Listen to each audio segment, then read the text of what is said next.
चुनाव में कह रहे थे 6 महीने के बाद पीओ को इधर होगा, अगर सरकार बन गई। जनता ने तो मौका दे दिया, कहाँ है पीओ के? क्यों नहीं लेके आए इस बार आप लोग? अगर देश की सेना ने जो हिम्मत जुटाई थी, सरकार मदद करती, तो माननीय नरेंद्र मोदी जी पाकिस्तान के भी प्राइम मिनिस्टर होते इस बार।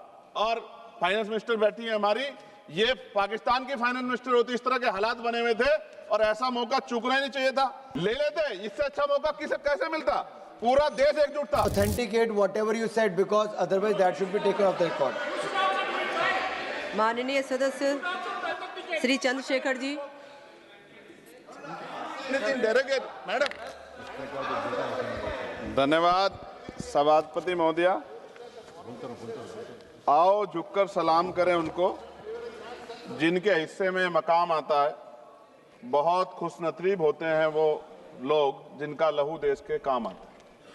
मैं सबसे पहले ऑपरेशन सिंदूर में जो हमारे देश की सेना है, उसने जो पराक्रम दिखाया, शौर्य दिखाया, उसके लिए उनको सैल्यूट करता हूं, जय भीम करता हूं। और पहलगाम हमले में जो निर्दोष हमारे नागरिक शहीद हुए या अन्य जो लोग उसके बाद सीज फायर के बाद जो शहीद हुए, उन सभी लोगों के लिए प्रार्थना करता हूं कि उनके परिवारों को कुदरत दुख सहने की शक्ति दे। महोदया, मेरे कुछ सवाल हैं सरकार से। क्या सरकार यह स्पष्ट कर सकती है कि आतंकियों को भारत क्षेत्र में प्रवेश और पहलगाम जैसे पर्यटन स्थल पर पहुंचने में किसने मदद की? क्या सुरक्षा एजेंसियों को इस हमले की पहले से कोई खुफिया इनपुट प्राप्त हुए थे? यदि हाँ, तो उन पर क्या कार्रवाई हुई? पहलगाम हमले में शहीद हुए नागरिकों और स्थानीय ड्राइवर माजिद खान के परिजनों को सरकार द्वारा क्या मुआवजा और सहायता दिया गई? क्या सरकार पर्यटकों की सुरक्षा सुनिश्चित करने के लिए विशेष स्टैंडर्ड ऑपरेटिंग प्रोसीजर लागू कर रही है? क्या भारत सरकार ने अंतर्राष्ट्रीय मंचों पर यह मांग रखी है कि जब तक पाकिस्तान आतंकवाद पर कठोर कार्रवाई नहीं करता, तब तक उसे किसी प्रकार की आर्थिक सहायता न दी जाए? ऑपरेशन सिंदूर के बाद जब पाकिस्तान ने जवाबी हमले किए और 21 भारतीय नागरिक शहीद हुए, यहां तक कि हमारे गुरुद्वारों को भी निशाना बनाया गया, तब सरकार ने सीज फायर की अनुमति क्यों दी? क्या यह भारत की कूटनीति कमजोर नहीं दर्शाता? सभापति महोदया, मुजफ्फरनगर में हमारे जिला सचिव हैं भाई कामिल, उनके परिवार के 2 बच्चे भी इस हमले में शहीद हुए थे। क्या सरकार ये मानती है कि टीआरएफ द्वारा इस हमले में खासतौर पर हिंदू पर्यटकों को निशाना बनाना भारत में सांप्रदायिक द्वेष को बढ़ावा देने का प्रयास था? यदि हाँ, तो इसे रोकने हेतु सरकार ने क्या रणनीति बनाई? सरकार उस मुस्लिम पोनी ऑपरेटर को क्या सम्मान देगी जिसने अपनी जान देकर तीर्थयात्रियों की रक्षा की? क्या उसे शहीद घोषित किया जाएगा? पाकिस्तान को हाल ही में आईएमएफ द्वारा $2 अरब से अधिक की सहायता राशि दी गई है। क्या भारत ने औपचारिक रूप से आईएमएफ और अन्य वैश्विक संस्थाओं के समक्ष आपत्ति दर्ज कराई है? क्या सरकार ने जांचा है कि आईएमएफ या अन्य विदेशी मदद का कोई हिस्सा आतंकवादी गतिविधियों में उपयोग तो नहीं हो रहा है? क्या सरकार ये स्वीकार करती है कि पहलगाम हमले में खुफिया तंत्र पूरी तरह विफल रहा है? यदि हाँ, तो कौन जिम्मेदार है और उसके विरुद्ध क्या कार्रवाई होगी? क्या सरकार स्पष्ट कर सकती है इतने भारी सुरक्षा प्रबंधों के बावजूद टीआरएफ जैसे आतंकवादी संगठन के सदस्य भारत में प्रवेश कैसे कर जाते हैं? क्या सरकार ये बताएगी पहलगाम जैसे संवेदनशील क्षेत्र में सुरक्षा समीक्षा अंतिम बार कब की गई थी और उसमें क्या कमियां चिन्हित की गई थी? प्रधानमंत्री जी ने इस हमले के बाद पहलगाम का दौरा क्यों नहीं किया, जबकि देश भर में भावनात्मक उबाल था? क्या सरकार ने शहीद हुए नागरिकों के परिजनों को आर्थिक मदद व स्थायी सहायता प्रदान की? यदि हाँ, तो उसका विवरण सदन में प्रस्तुत करें। महोदया, सरकार के लोग सेना के सम्मान की बात करते हैं।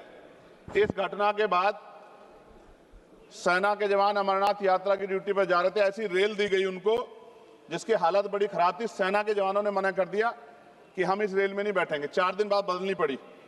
और सरकार के नेताओं की भाषा देखिए, कर्नल सोफिया कुरैशी के बारे में किस तरह के शब्द यूज किए गए, इन पे भी हमें चिंता करनी चाहिए। देश की सेना के लिए मेरी मांग है महोदया कि सेना और अर्धसैनिक बलों के वेतन को टैक्स मुक्त किया जाए, बैटल ऑफ ऑनर से सम्मानित, क्योंकि ये इस समय ऐसा विषय चल रहा है कि देश की सेना पे हमें गौरव है, गर्व है, लेकिन जिस तरह से आतंकवादी गतिविधियां बढ़ी है, मेरी मांग है कि बैटल ऑफ ऑनर से सम्मानित चमार रेजिमेंट को बहाल किया जाए, Gurjar regiment, Mehtar regiment, Yadav regiment बनाए जाए, क्योंकि देश का जो किसान का मेरा उसके अंदर देश का जो गांव में रहने वाला जो व्यक्ति है, उसके अंदर देश प्रेम का जज्बा बहुत जबरदस्त है। अगर इनको मौका मिलेगा तो शायद पाकिस्तान छोड़िए, चाइना की हिम्मत भी नहीं होगी कि हमारे देश की तरफ आंख उठा के देख ले। मोदी, बाबा साहब अम्बेडकर कहते थे हम प्रथम और अंत्य भारतीय हैं। भारत की आन पे जब आंच आती है तो जिस तरह इस बार प्रदर्शन हुआ, एकजुट रहा देश, सारा विपक्ष हो पक्ष हो सब एकजुट रहे, ऐसे हमें एकजुट रहना चाहिए। अगर हम एकजुट रहेंगे तभी हम आतंकवादियों से लड़ पाएंगे। मोदिया, 1965, 71, 1999 के युद्ध में किसी भी अरब देश ने पाकिस्तान का साथ नहीं दिया था, लेकिन आज एक भी अरब कंट्री हमारे फेवर में नहीं खड़ी। क्या हमें अपनी फॉरेन पॉलिसी पे नहीं सोचना चाहिए कि ऐसा क्या हो गया कि हमारी राजनीतिक जो भारतीय की लोकल राजनीति है, इसके चक्कर में क्या हमारी फॉरेन पॉलिसी या हमारे मित्रों को के मन में पीड़ा तो नहीं पहुंच रही है? पाकिस्तान ने कहा और आपने मान लिया, और आपने सीज फायर का आज रक्षा मंत्री जी को मैंने सुना, उन्होंने कहा भाई, उन्होंने कहा कि महाराज हाथ जोड़ते हैं छोड़ो, उन्होंने कहा और आपने मान लिया।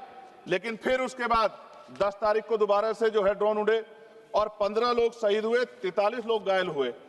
हम अपने आम नागरिकों को क्यों, जबकि हम मान रहे हैं, मैंने रक्षा मंत्री जी को सुना, वो कह रहे हैं कि ऑपरेशन सिंदूर खत्म नहीं हुआ, ये रोका गया, इसका मतलब हमें खतरा है कि दोबारा भी हमला हो सकता है, पाकिस्तान अपनी हरकतों से बाज नहीं आ रहा। तो हम अपने आम नागरिकों को और सेना के जवानों के जीवन को खतरे में क्यों डाल रहे हैं भविष्य में? क्या हमें इसके पुख्ता और परमानेंट इंतजाम नहीं करने चाहिए? जैसे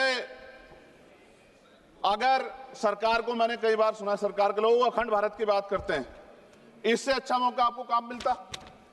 पीओक्यू लेने के बाद हमारे उत्तर प्रदेश के मुख्यमंत्री बार बार कह रहे थे कि चुनाव में कह रहे थे 6 महीने के बाद पीओक्यू इधर होगा, अगर सरकार बन की, जनता ने तो मौका दे दिया, कहां है पीओक्यू? क्यों नहीं लेके आए इस बार आप लोग? तो पहली सीढ़ी तो इस बार ही चढ़ गए थे। जिस तरह से मीडिया ने माहौल बनाया था मोदिया, तो ऐसा लगा कि अगर देश की सेना ने जो हिम्मत जुटाई थी, सरकार मदद करती, तो माननीय नरेंद्र मोदी जी पाकिस्तान के भी प्राइम मिनिस्टर होते इसी बार, और फाइनेंस मिनिस्टर बैठी है हमारी, ये पाकिस्तान की फाइनेंस मिनिस्टर होती। इस तरह के हालात बने हुए थे और ऐसा मौका चूकना ही नहीं चाहिए था।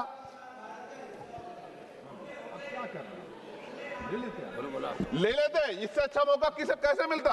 पूरा देश एकजुट था। मोदी, मैं खत्म करूंगा, पूरा देश एकजुट था, इससे अच्छा मौका कहां था? लेकिन अब अमेरिका में बैठ के कोई देश के फैसले कर ले तो देश की गरिमा पे, संप्रभुता पे बहुत बड़ा हमला है। इसको हमें समझना चाहिए, हमें समझना चाहिए किसी की हैसियत नहीं है। भारत दुनिया में इकलौता ऐसा देश है जिसका कोई मुकाबला नहीं कर सकता है। यहाँ का 140 करोड़ देशवासी एकजुट खड़ा है और सबको जवाब दे सकता है।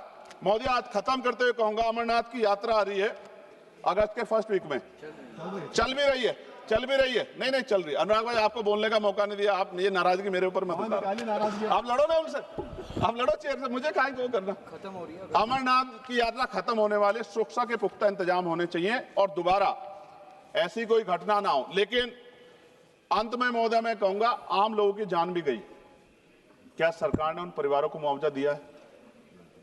क्या उनके जीवन का कोई मूल्य नहीं? जिन्होंने अपने परिवार खोए, जिन्होंने अपना घर का बेटा, पति, घर का कमाने वाला खो दिया, उनका भी तो अधिकार बैठता है। सरकार ने क्या मुआवजा दिया, इस बात की जानकारी भी सरकार को पटल पर रखनी चाहिए, सामने रखनी चाहिए। और अंत में मैं धन्यवाद दूंगा भारतीय सेना को और भारत के का जो प्यार है कि पाकिस्तान और आतंकवादियों के भरसक प्रयास था कि यहाँ सांप्रदायिकता का माहौल बन जाए, लेकिन देशवासियों ने समझदारी दिखाई।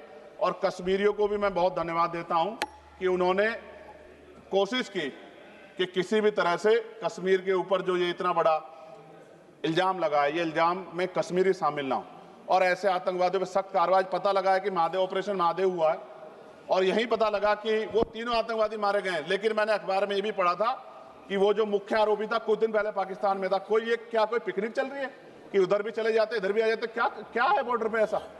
ये बताना चाहिए ना देश को। मैं आपका धन्यवाद करूंगा और भारत की महान सेना को मैं बधाई देता हूं, उनके लिए मंगल कामना करता हूं। जय भीम, जय भारत। महोदय धन्यवाद।